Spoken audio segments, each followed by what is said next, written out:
తెలంగాణ ప్రజలందరికీ నమస్కారం. ఈరోజు నేషనల్ హెల్త్ మిషన్ వారు చాలామంది డాక్టర్లకెళ్ళి అటెండర్ల వరకు అలా చాలా రకాలుగా పనిచేస్తారు. ఇంక్లూడింగ్ సెక్యూరిటీ గార్డ్స్ కూడా అందులో పనిచేస్తారు. ఈరోజు వాళ్ళ న్యాయమైన కోరికలు ఏం లేదు.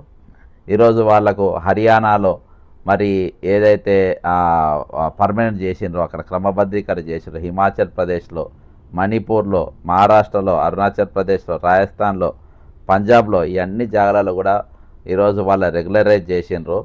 మాది కూడా చేయండి అని చెప్పేసి ప్రభుత్వానికి వాళ్ళు విన్నవించుకున్నారు. మరి ఇయాటి వరకు నేషనల్ హెల్త్ మిషన్ వాళ్ళు మరి ఆ ప్రభుత్వ దవాఖానలో 31% ఉన్న ప్రసవాలను ఇప్పుడు ఈరోజు అంటే డెలివరీల కేసులను ఈరోజు 70%కి పెంచారు. అందులో మాతా శిశువు దవాఖానల ద్వారా మాతృ మరణాలు అంటే ఈరోజు తల్లులు దాదాపు 25 నుండి 19 తగ్గినట్ట. 25 మంది చనిపోయేటోళ్ళు 19కి తగ్గిందట. రాష్ట్రంలో శిశు మరణాలు కూడా 15% నుండి 5% తగ్గిందట. 2.98 కోట్ల మంది కంటి ఆపరేషన్లు చేసి అంధత్వ రహిత రాష్ట్రంగా తెలంగాణను మార్చడానికి వీళ్ళ కృషి ఎంతనో ఉందంట. టీబీ నిర్మూలనలో జాతీయ స్థాయిలో తెలంగాణ 3వ స్థానంలో తీసుకొని వచ్చిందంట ఈరోజు.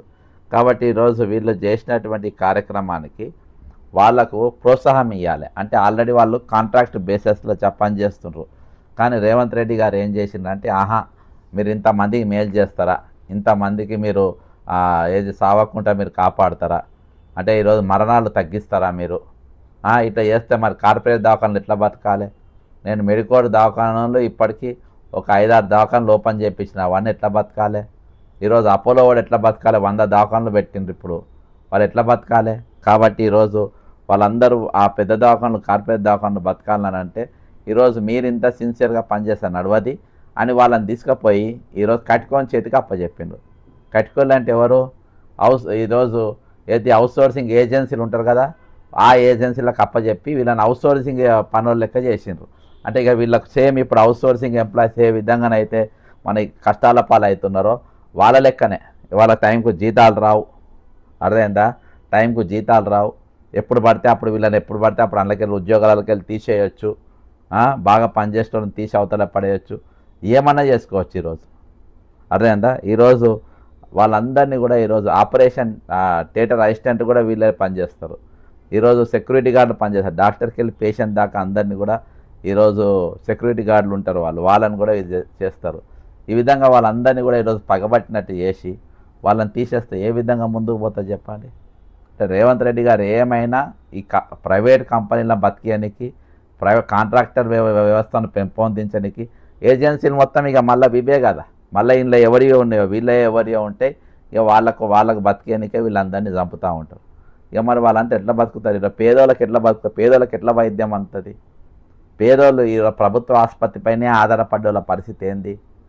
కాబట్టి ప్రభుత్వం ఇంత ఉదాసీనంగా ఈ విధంగా వ్యవహరించద్దు. ఈరోజు ప్రజల పక్షాన ఆలోచన చేయాలి. ఈరోజు ఎంతమందికి అందరు మంత్రులందరూ కూడా ఇవి ఇవ్వడం జరిగింది. సరే, ఏది ఏమైనప్పటికీ ఇది ముఖ్యమంత్రి నిర్ణయం. ప్రతిదీ ముఖ్యమంత్రి చెప్పు చేతలనే పెట్టుకొని ఆయన్నే డైరెక్ట్ శాసిస్తుండు. రూల్స్ రెగ్యులేషన్స్ ఆయనే ఫ్రేమ్ చేస్తుండు. ఏదో పెద్ద అనుభవం ఉన్నట్టుగా చేస్తూ ఉండు. ఇది పద్ధతి కాదు ఇది. ఈరోజు అవుట్సోర్సింగ్ ఎంప్లాయీస్ ఆల్రెడీ మమ్మల్నే తీసేసి ఈరోజు మాది మరి కార్పొరేషన్ చేయమని ఒక దిక్కు ధర్నాలు చేస్తూ ఉంటే మీరు ఏజెన్సీ వ్యవస్థను పెంచుకుంటూ పోతూ ఉంటారు. ఏజెన్సీ వ్యవస్థను రద్దు చేయాలని అవుట్సోర్సింగ్ ఏజెన్సీలు ఈరోజు కష్టపడతా ఉంటే నువ్వు ఏజెన్సీ వ్యవస్థను పెంచుకుంటూ పోతే ఎట్లా చెప్పండి? ఎట్లా వాళ్ళు ఎట్లా బతుకుతారు? వాళ్ళు ఎట్లా పోతారు?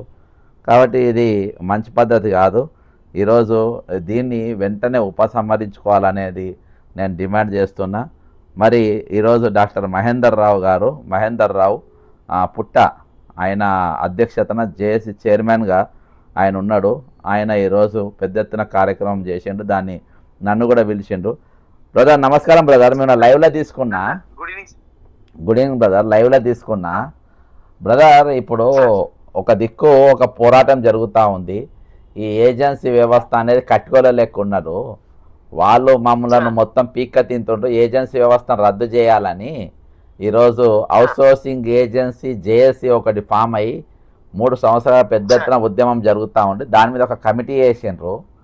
ఈరోజు ఆల్రెడీ కాంట్రాక్ట్ పద్ధతిలో పనిచేస్తున్న మీకు ఇలా మీ ధర్నా చూసిన మీ ధర్నాకు వచ్చిన నేను చాలామంది బయటకు వచ్చినాక కలిసిండ్రు, మీడియా వాళ్ళు కూడా అడిగినరు. హెల్త్ మిషన్ వాళ్ళు రోడ్డు మీద ఎక్కువ ఏంటంటే ఈరోజు వాళ్ళు టీబీ పేషెంట్లను తగ్గించిండ్రు, కంటి చూపు వాళ్ళను ఈరోజు అది కూడా అంధత్వం అనేది తగ్గించిండ్రు, వాళ్ళు చాలా ప్రసూతి మరణాలు తగ్గించిండ్రు.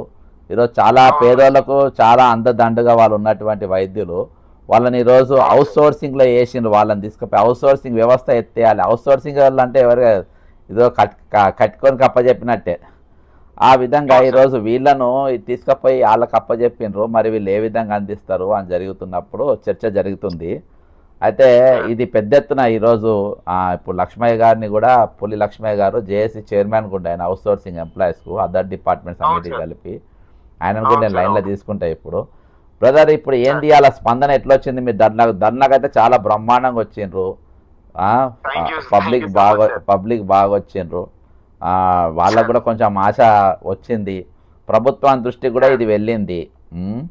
ప్రభుత్వ ఉన్నతాధికారులు కూడా కొంతమంది మాట్లాడిండ్రు, అక్కడ కూడా మీరు కనబడ్డారంట. అంతే నన్ను ఇట్లా పిలిచిండ్రు డాక్టర్ గారు అని, ఆ జేఏసీ చైర్మన్ గారు పిలిస్తే నేను పోయినా అని చెప్పిన. ఇవ్వాలంటే మీకు అంటే ఉద్యమం చేయాలని ఎందుకు అనిపించింది, దీంతో మీరు ఏమైనా సాధించగలుగుతారనే నమ్మకం విశ్వాసం మీకు ఏమైనా వచ్చిందా? సార్ గత 20 సంవత్సరాల నుండి మేము పోరాడుతున్నాము. యాక్చువల్ గా వివిధ జెండాల కింద ఉండే సార్. మేము ఈ జెండాలను నమ్ముకొని ఏదైతే పోరాటం చేసినామో అది ఎంతసేపు వాళ్ళు మమ్మల్ని వాడుకొని వదిలిపెట్టింది. కాబట్టి మాకు ఏమనిపించింది అంటే జెండాల కింద పనిచేసే కంటే మనం ఒక యూనియన్ ఫామ్ చేసుకుని మనం అందరం 78 క్యాడర్లు అందరం కలిసి ఒక దగ్గరికి రావాలి అని చెప్పేసి ఒకే ఉద్దేశంతో 17,000 మంది ఎన్హెచ్ఎం ఉద్యోగులు, అలా 78 క్యాడర్లు మనం అందరం కూడా ఒకటే క్యాడర్ కింద రావాలని అనుకొని ఈ రోజు చేసిన అది కార్యక్రమమే రాష్ట్ర స్థాయి శాంతియుత ధర్నా సార్. ఆ ధర్నా వల్ల ఏంటి అంటే ఉపయోగం వల్ల ప్రతి ఒక్కరు కూడా ఒక ఆశ కలిగింది సార్. మీలాంటి పెద్దలు వచ్చి సంఘీభావం తెలవడం వల్ల వాళ్ళ లోపల ఎంతో ఆశ కాదు, ఇక మాకు ఒక రెగ్యులరైజ్ అయ్యిందన్న ఆశతోని వాళ్ళు ఒక పాజిటివ్ ఎనర్జీతో వాళ్ళు వెళ్ళిండ్రు. ఇది ఇక్కడితోనే వదిలిపెట్టే ప్రసక్తి లేదు సార్. దీన్ని ముందుకు తీసుకెళ్లి మేము చెలవు సెక్రటేరియట్ గానీ లేకపోతే ప్రతి కలెక్టర్ ఆఫీస్ దగ్గర నిర్వధిక సమ్మె గానీ చేయడానికి సిద్ధపడుతున్నాము. ప్రభుత్వానికి అల్టిమేటం ఇచ్చి, ఎందుకంటే మీరు అన్నది వాస్తవం సార్. ఇది ఎవరైనా కూడా మనము జీవితంలో అని పెనం పైన ఉన్న రొట్టె పొయ్యిలో పడ్డట్టు, మీరు మార్నింగ్ అన్నట్టు ఇప్పుడు ఈ కాంట్రాక్ట్ లో ఉన్న ఉద్యోగులందరూ అవుట్ సోర్సింగ్ వ్యవస్థకి వెళ్ళడం అనేది చాలా దురదృష్టకరం. ఎందుకంటే ఒక్కరు కాదు, ఇద్దరు కాదు, కొన్ని వేల మంది, అది కూడా without any information, prior intimation లేకపోవడం చాలా బాధాకరం అది. ఎందుకంటే వాళ్ళు మేము రెగ్యులరైజ్ అవుతామని మేము ఆలోచించి చూస్తుంటే వీళ్ళు తీసుకొచ్చి అవుట్ సోర్సింగ్ వ్యవస్థలు పడేసిండ్రు.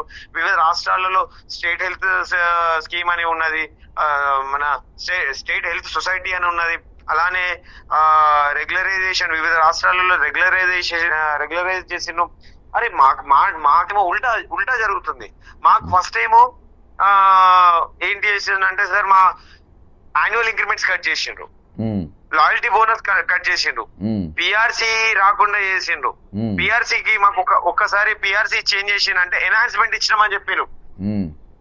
దాని తర్వాత ఈ మళ్ళీ కాంట్రాక్ట్ నుండి అవుట్ సోర్సింగ్ లో మార్చిండు ఉద్యోగులని, వేలాది మంది ఉద్యోగులని. సో ఇట్లా చేయడం వల్ల రాష్ట్ర వ్యాప్తంగా ఎంత మంది ఉంటారు? సో 17,000 మంది ఎన్హెచ్ఎం ఉద్యోగులు సార్. దాంట్లో దగ్గర 10,000 మంది కాంట్రాక్ట్ లో ఉంటారు, 6 నుండి 7,000 మంది వరకు అవుట్ సోర్సింగ్ లో ఉంటారు సార్. ఇప్పుడు 7,000 మందిని వేసారు అవుట్ సోర్సింగ్ లో. ఓకే బ్రదర్, ఖచ్చితంగా బ్రదర్ మా సపోర్ట్ మీకు ఉంటాయి. ఇప్పుడు మాక్సిమం శాలరీ ఎంత, మినిమం శాలరీ ఎంత మీ దాంట్లో? డాక్టర్కి ఎంత ఇస్తారు సార్? డాక్టర్ కి actually 52,000 sir highest. Okay, 52,000. Minimum salary ఎంత ఉంటుంది? ఆపరేషన్ థియేటర్ అసిస్టెంట్ కి ఎంత ఉంటుంది సార్? వాళ్ళకు 15,000 10,000 ఉంటుంది. ఓకే, ఖచ్చితంగా బ్రదర్ మీకు సపోర్ట్గా మేము నిలబడతాము, ఖచ్చితంగా ఉంటాము. మీరు ఉద్యమాన్ని ఇంకా ఉధృతం చేయండి. ఇంకోటి బ్రదర్, ఇంకొక లాస్ట్ క్వశ్చన్. అంటే న్యాయపరంగా ఎప్పుడన్నా కోర్టులకు ఏమన్నా ఆశ్రయించారా మీరు ఇప్పటి వరకు కోర్టుకి ఇప్పుడు ఏమన్నా? నెక్స్ట్ అదే వెళ్తున్నాం సార్, నెక్స్ట్ కోర్టుకి వెళ్తున్నాం. ఎందుకంటే ఫైనాన్షియల్ స్టేటస్ అందరిది ఆలోచించి డిసిషన్ తీసుకోవాలి కాబట్టి అట్లా ఆగినాము. Okay okay. ఇప్పుడు నెక్స్ట్ వెళ్తున్నాం సార్. ఓకే బ్రదర్, నేను ఎన్హెచ్ఆర్సీ యాక్టివిటీస్గా పనిచేస్తున్నా. మేము కూడా సార్. మీకు ఏ విధంగా చేయగలుగుతాం అనేది లీగల్ సపోర్ట్గా మేము కూడా తప్పకుండా చేస్తాం బ్రదర్.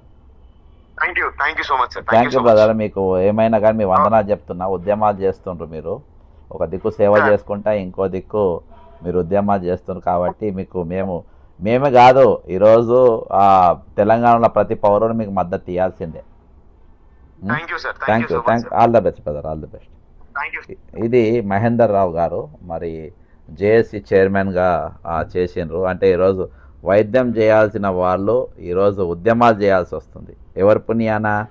ఈ పాలకుల పుణ్యాన ఈరోజు ఉద్యమాలు చేయాల్సి వస్తుంది. ఒక దిక్కు అవుట్సోర్సింగ్ వ్యవస్థను ఎత్తేయాలని చెప్తా ఉంటే వీళ్ళు అవుట్సోర్సింగ్ వ్యవస్థను పెంచి పోషిస్తూ ఉండాలంటే దేనికోసము?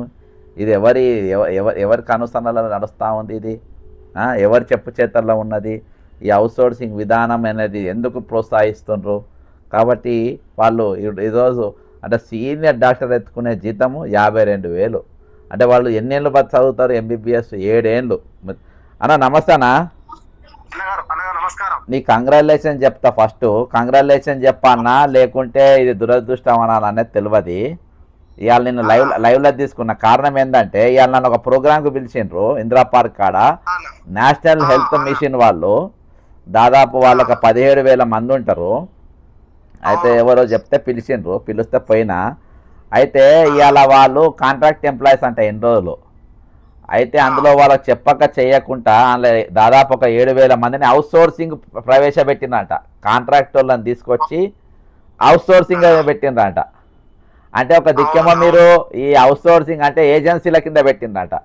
మీరేమో ఒక దిక్కు ఈ ఏజెన్సీ వ్యవస్థను ఎత్తేయాలని అంటే ఇంకో దిక్కుకెళ్ళి ప్రభుత్వం ఏజెన్సీ వ్యవస్థను ప్రోత్సహిస్తుంది. ఇంతకుముందు మహేందర్ అని డాక్టర్ మహేందర్ జేఏసీ చైర్మన్ కూడా ఆయన ఈ నేషనల్ హెల్త్ మిషన్కు నీ గురించి చెప్పిన మా పులి లక్ష్మణ్ గారేమో ఏజెన్సీ వ్యవస్థను ఎత్తేయాలని ఆయన ఉద్యమం చేస్తుండ్రు జేఏసీ పెట్టి. మరి ఇక్కడికి వెళ్ళేమో ఏజెన్సీలు ఇంకా కొత్త ఏజెన్సీలు పుట్టుకొని వస్తున్నాయి. ఏంది కొత్త డిపార్ట్మెంట్ యాడ్ చేస్తుండ్రు, ఏంది కర్మ అని చెప్పేసి మీ గురించి చెప్పుకుంటే మీకు ఫోన్ కలిపిన. సంతోషం అన్న. ఏంది ఇది? మనం ఏమో రద్దు చేయమంటున్నా, వీళ్ళు పెంచుకుంటా పోతుండ్రు. ఏంది ఇది? అయితే నేషనల్ హెల్త్ మిషన్ వాళ్ళది వాస్తవానికి అయితే ఇంకా మా పూర్తి స్థాయిలో మా స్టేట్ డిపార్ట్మెంట్ మన దాంట్లో లేకుండేనా వాళ్ళు మొన్నటి దాకా. వీళ్ళకు ఇవి ఇప్పుడు వీళ్ళతో పాటు ఇంకా కొంతమంది ఉన్నారు. డిఆర్డీలో పనిచేసే వాళ్ళు, హార్టికల్చర్ డిపార్ట్మెంట్ లో పనిచేసే వాళ్ళు. వీళ్ళకి ఏముందంటే సెంట్రల్ స్కీమ్ ఫండ్ అమౌంట్ వస్తుంది, స్టేట్ గవర్నమెంట్ ఫండ్ వస్తుంది అన్న. 60-40 అంటే ఒక 60-40 వస్తుంది. వాళ్ళు ఎప్పుడైతే సెంట్రల్ గవర్నమెంట్ 60 రిలీజ్ చేస్తుందో అప్పుడు వీళ్ళు 40 రిలీజ్ చేసి వీళ్ళతో పని చేయించుకుంటారు. స్టేట్ గవర్నమెంట్ మనకు వచ్చేసి మన డిపార్ట్మెంట్ లో ఇప్పుడు మేము పనిచేసే వాళ్ళందరికీ ఏంటంటే మనకు 100% స్టేట్ గవర్నమెంట్ జీతాలే మనకు, మన జీతాలు. అయితే వీళ్ళ దాంట్లో కొన్ని రాష్ట్రాలలో జెన్యున్ గా వీళ్ళకు కాంట్రాక్ట్ ఇంకా జీతాలు తీసుకుంటారు. కొన్ని రాష్ట్రాల్లో కూడా మరి రెగ్యులర్ కూడా అయినాయని అన్నారు వాళ్ళు అప్పట్లో. హర్యానా అయింది, అరుణాచల్ ప్రదేశ్ అయింది, దాదాపు ఒక 7 రాష్ట్రాలు. ఇక ఇదంతా ఏం జరిగిందంటే ఇక గత ముఖ్యమంత్రి గారితో జరిగినటువంటి ఇవన్నీ వ్యవహారాలు వాస్తవానికి. ఇప్పుడు అందులో వచ్చేసి వీళ్ళు కూడా ఉన్నారన్న. ఎవరున్నారంటే ఈ స్కూల్స్ మన ఏకలవ్య మోడల్ స్కూల్ కూడా ఇప్పుడు అదే పరిస్థితి.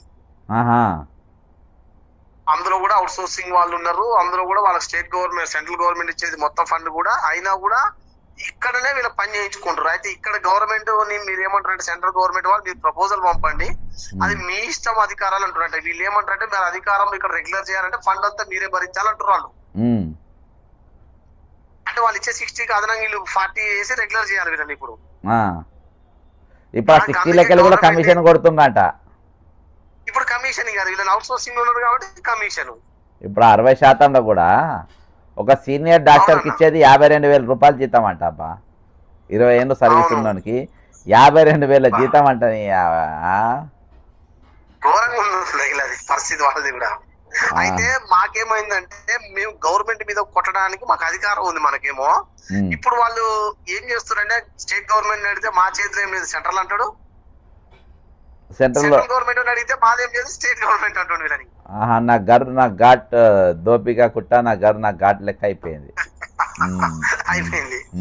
అయితే నేను మొన్న మిత్రులు కూడా మనతో మాట్లాడుతూ కూడా చెప్పిన, ఇలా మేము ఏ ఉద్యమానికైనా మేము రెడీగా ఉన్నాం.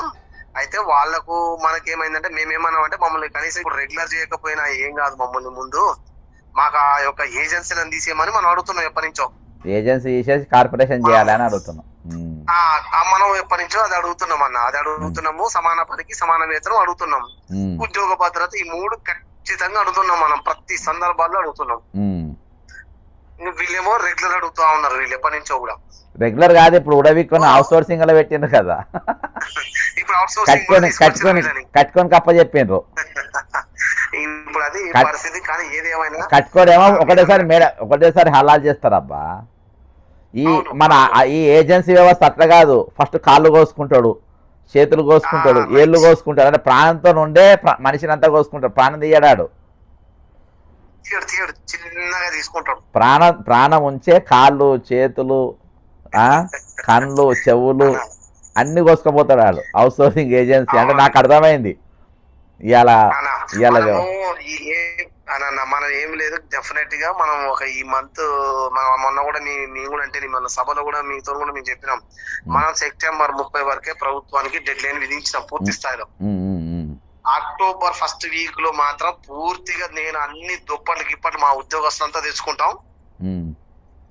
ఆ నుంచి ఏజెన్సీలను తొలగిస్తాడా మనల్ని తొలగిస్తాడా, ఒకటి 5 మన కూడా అంటే కదా 5 లక్షల మందిని తీసేయి, ఏజెన్సీలను తీసేయి, ఒకటే నినాదం మనం అంతే. ఏజెన్సీలు హటావో, అవుట్ సోర్సింగ్ ఉద్యోగస్తులకు బచావో అంతే, ఒక్కటే నినాదం. అక్టోబర్ లో మనం మొదటి వారంలో ఖచ్చితంగా మొదలు పెడదాం. ఎన్ని రోజులైనా మనం ఢిల్లీ తరలాగానే ఇక పండుకుందాం అన్న మొన్న కూడా అనుకున్నాం మనం సభలో. అవునవునవును. ఇంకా వీళ్ళకి ఇచ్చిన సమయం మనం డెడ్ లైన్ పెట్టేద్దాం అన్న. ఇక ఓకే బ్రదర్. అది కూడా ఎందుకు ఇవ్వాల్సిన పరిస్థితి వచ్చిందంటే ఇప్పుడు ఈ కమిటీ నిజాలు పాపం తేల్చే క్రమంలో పడ్డారు. చాలా వాళ్ళకు కూడా విస్తృతపోయే నిజాలు బయటపడుతున్నాయి వాళ్ళకు, అధికారులకు. ఈ రిపోర్ట్ మీద ప్రభుత్వం సీఎం గారు ఏం నిర్ణయం తీసుకుంటాడో మనం చూద్దాం. దానికోసమే వాళ్ళకి మనం ఈ సమయం తీసుకుందన్నా. ఏదేమైనా మేమైతే వాళ్ళకు కూడా ఒకటే చెప్తా ఉన్నా, వాళ్ళకి ఎటువంటి అన్యాయం జరిగినా మనం ఎప్పుడు కూడా అండవేళ వెళ్దాం. సో వాళ్ళది ఏదైనా కానీ వాళ్ళకున్న డిమాండ్ల కోసం మనం కూడా వాళ్ళతో ఎప్పుడైనా ముందుకు వెళ్దాం. మనం హోమ్ గార్డ్ అది మాట్లాడినాం కదా, మస్తు మంది పేపర్ రాకుండా కానీ మరి ఎట్లా తెలిసిందో ఏందో మస్తు మంది మెసేజ్లు పంపింది నాకు హోమ్ గార్డులు. మనం వీడియో పంపించాక మనం మంచిగా బాగా పోయింది వీడియో మంది. అయితే మనది చాలా మంది మీరు మాట్లాడే వీడియో బాగా వైరల్ అయింది మొన్న. అయితే చాలా మంది హోమ్ గార్డులు మెసేజ్ పెట్టిండ్రు, అన్నా మా గురించి మాట్లాడి మేము తిరగలేకున్నా మాట్లాడలేకున్నా మా సబ్జెక్ట్ పైదాకా పోయిందంట అది, పైదాకా పోయిందంట. మంచి చర్చ జరిగిందన్న, చాలా థ్యాంక్స్ అని మస్తు మంది మెసేజ్లు పెట్టారు. సంతోషం అన్నగారు, అంతే అంతే సంతోషం. తప్పకుండా ఏదైనా మనం ఒక అడుగు ఇంకొకటి ఉందన్న, మనము ఈ 2 వారాల్లో మనం ఇంకొక ఉద్యమానికి నాంది పలకాల. మున్సిపాలిటీ వాళ్ళు కూడా ఇప్పుడే సంసిద్ధం అవుతున్నారు మన దగ్గరికి రావడానికి. వాళ్ళకు జీతాలు తగ్గించారు, వాళ్ళు ఇప్పుడిప్పుడే వస్తున్నారు మన దగ్గరికి. ఇన్ని రోజులు వాళ్ళు వేరే వేరే సంఘాలలో ఉన్నారు సార్, వాళ్ళు ఇప్పుడే కదిలిరు, చైతన్యవంతం అవుతారు. వాళ్ళ కోసం మనం ఒక్కసారి మున్సిపల్ ఆఫీస్ కు మళ్ళీ ఒక్కసారి ఈ మధ్య కాలంలో పెద్ద ఎత్తున కార్యక్రమం చేయాల్సిన అవసరం వస్తుందన్న. మీరు తప్పకుండా ఆ రోజు కూడా రావాలి, ఎక్కడున్నా కూడా. తప్పకుండా బ్రదర్. Thank you brother. నేను ఈ నేషనల్ హెల్త్ మిషన్ వాళ్ళకు నేను విజ్ఞప్తి ఏంటంటే, ఇప్పుడు పులి లక్ష్మణ్ గారు చెప్పినట్టుగా నేను అందులో చాలా యాక్టివ్గా ఉన్నా. అయితే వాళ్ళు సెప్టెంబర్ 30వ తారీఖు రోజు డెడ్ లైన్ ఇచ్చిండ్రు, ఈ లోపు ఏజెన్సీ వ్యవస్థను ఎత్తేయాలని. నేను నేషనల్ హెల్త్ మిషన్ వాళ్ళకు కూడా చెప్పేది అంటే, మనం కూడా 30వ తారీఖు వరకు మనం కూడా డెడ్ లైన్ ఇద్దాం.